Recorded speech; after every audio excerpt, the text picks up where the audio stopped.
इस संसार में आपका सबसे बड़ा मित्र कौन है? कोई कहेगा बालपन का वो मित्र, कोई कहेगा माता पिता, कोई कहेगा ईश्वर। अब बताइए, इस संसार में आपका सबसे बड़ा शत्रु कौन है?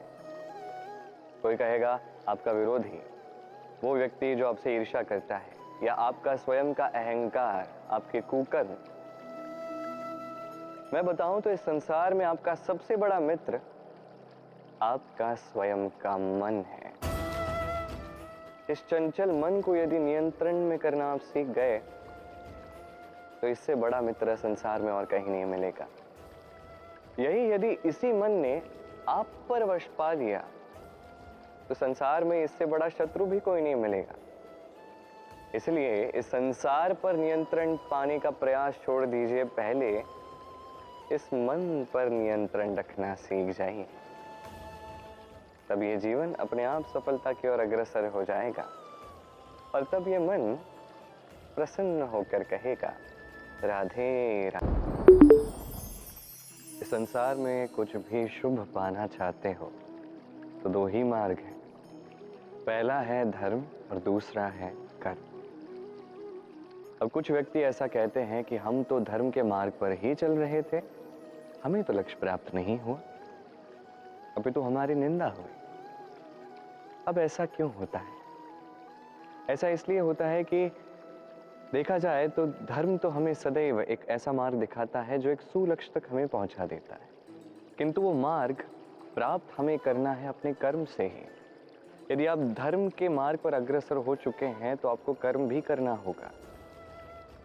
धर्म के मार्ग पर चलोगे और कर्म नहीं करोगे तो लक्ष्य प्राप्त नहीं होगा।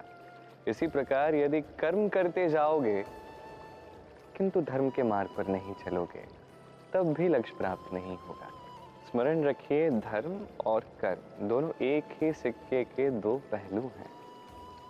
उन्हें अपने जीवन में आत्मसात कीजिए और आगे बढ़िए। इस संसार का हर लक्ष्य आपका होगा। आइए और मेरे साथ प्रेम से कहिए, राधे राधे। हर एक मनुष्य जीवन जीता है किंतु हर एक मनुष्य जीवन का प्रबंधन नहीं कर पाता। तो क्या करें, कैसे करें इस जीवन का प्रबंधन? किस प्रकार हमें प्रयास करने चाहिए, हमें करना क्या चाहिए? ये कुछ कार्य है जो आपको करने होंगे। सर्वप्रथम, जीवन में जब भी संकट आए तो निष्कपट होकर उसका सामना कीजिए। कोई भी समस्या हो, उसको सुलझाने के लिए आपको शुभ मार्ग ही चुनना चाहिए। तत्पश्चात यदि कभी आपके हाथ में अधिकार आ जाए, उसी समय पर और अधिक विनम्र रहना आवश्यक है। आप धन अर्जित कर लो तो अहंकार नहीं जागने देना है। आप शक्तिशाली बन जाओ, अहंकार नहीं जागने देना है। और जीवन में जब भी क्रोध आए तो स्वयं को पीछे खींचिए और सोचिए कि यदि इस समय आप क्रोध करोगे तो इसका परिणाम क्या होगा? क्या इससे कुछ शुभ होगा या इससे कुछ अशुभ होगा? बस ये कुछ कार्य अपने जीवन में आत्मसात कर लीजिए, जीवन का प्रबंधन अत्यंत सरल हो जाएगा। आइए और मेरे साथ प्रेम से कहिए, राधे राधे। क्रोध इस संसार का सबसे घातक भाव है। यह भाव एक अग्नि की भांति है जो किसी के मन में उत्पन्न हो जाए तो सामने वाले को भस्म करने से पूर्व यह अग्नि स्वयं उसी व्यक्ति को भस्म कर देती है। इसीलिए इस क्रोध को स्वयं से दूर रखना अति आवश्यक है। किंतु इसका अर्थ ये नहीं कि इस क्रोध का कोई मोल नहीं है। जी हाँ, कभी कभी जीवन में ये क्रोध दिखाना आवश्यक हो जाता है। जैसे कोई व्यक्ति है, वो अपराध करते जा रहा है, आप उसे अवसर दे रहे हैं, वो बात मान नहीं रहा। वो इस भ्रम में जीवन व्यतीत कर रहा है कि जो भी वो कर रहा है वही उचित है, और यही सोच के वो अधर्म के पथ पर आगे बढ़ता जा रहा है। ऐसे समय पर क्रोध दिखाना आवश्यक हो जाता है। जैसे श्री राम क्रोधित हुए थे, उन्होंने अग्नि बाण ताना था सागर पर, क्योंकि सागर अपने अहंकार में चूर लंका तक पहुंचने का मार्ग श्री राम को दे ही नहीं रहा था। जब श्री राम क्रोधित हुए तब सागर ने उन्हें मार्ग दिया। क्रोध दिखाइए उचित समय पर, उचित परिस्थिति में, उचित मात्रा में, और कभी भी इस क्रोध की भावना को स्वयं पर हावी मत होने दीजिए। आइए और मेरे साथ प्रेम से कहिए, राधे राधे। गीता और मैं सदैव कहते हैं कर्म करो, कर्म करते जाओ, किंतु केवल कर्म करना ही पर्याप्त नहीं है। कर्म किस प्रकार से किया जा रहा है, किस दिशा में किया जा रहा है, ये समझना भी उतना ही आवश्यक है। भाग्य के भरोसे मत रहिए। भाग्य के द्वार यदि बंद हैं तो उन्हें भी आप खोल सकते हैं अपने कर्म द्वारा। अब यदि आपके मार्ग में कोई विशाल सा चट्टान आ जाए तो आप क्या करोगे? भाग्य के भरोसे बैठकर अपना माथा नहीं पीट सकते कि मेरे भाग्य में लिखा है तो ये चट्टान अपने आप यहां से चला जाएगा। नहीं, आपको कर्म करने होंगे। अपने कर्म से कुछ इस प्रकार कोलाहल मचा दीजिए कि भाग्य स्वयं आपके लिए ये द्वार खोल दे। कर्मों का कोलाहल कुछ इस प्रकार होना चाहिए कि चट्टान वो कोलाहल सुन के स्वयं आपके मार्ग से हट जाए। कर्म कीजिए, किंतु ये समझ के कर्म कीजिए कि किस प्रकार आप वो कर्म कर रहे हैं, किस दिशा में कर रहे हैं। दिशाहीन होके चाहे जितने भी कर्म कर लो, लाभ नहीं होगा, कभी सौभाग्य प्राप्त नहीं होगा। कर्म करो, समझ के करो, और मेरे साथ प्रेम से कहो, राधे। राजा दशरथ रघुकुल के अत्यंत श्रेष्ठ राजा थे, किंतु एक समस्या थी। अनेक प्रयासों के पश्चात भी, पूजा पाठ करने के पश्चात भी उन्हें संतान प्राप्त नहीं हो रही थी। प्रजा चिंता में थी कि अब आगे क्या होगा, ये रघुवंश आगे कैसे बढ़ेगा। किंतु इस चिंता से राजा दशरथ मुक्त थे, क्योंकि उन्हें श्रवण कुमार के अंधे माता पिता का वो श्राप स्मरण था। जब श्रवण कुमार की मृत्यु भूलवश राजा दशरथ के बाण द्वारा हुई, श्रवण कुमार के माता पिता ने राजा दशरथ को श्राप दिया कि तुम भी इसी प्रकार अपनी संतान के वियोग में, दुख में तड़प तड़प कर मृत्यु को प्राप्त हो गए। ये श्राप उन्हें स्मरण था।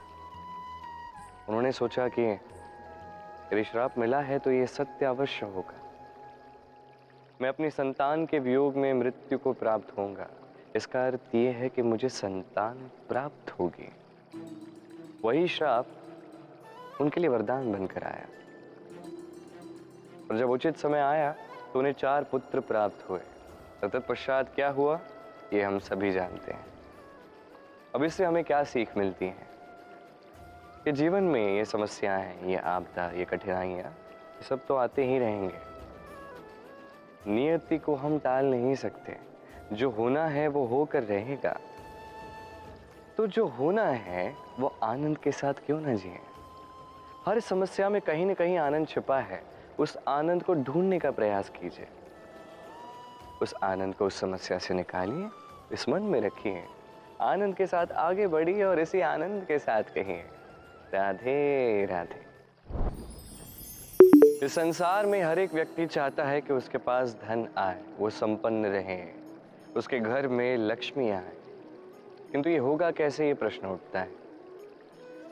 तो कोई कहता है कि परिश्रम करोगे तो धन आएगा, कोई कहता है कि विद्या होगी, बुद्धि होगी तो धन आएगा, कोई कहता है कि बलशाली बनोगे तभी संपन्न रहोगे।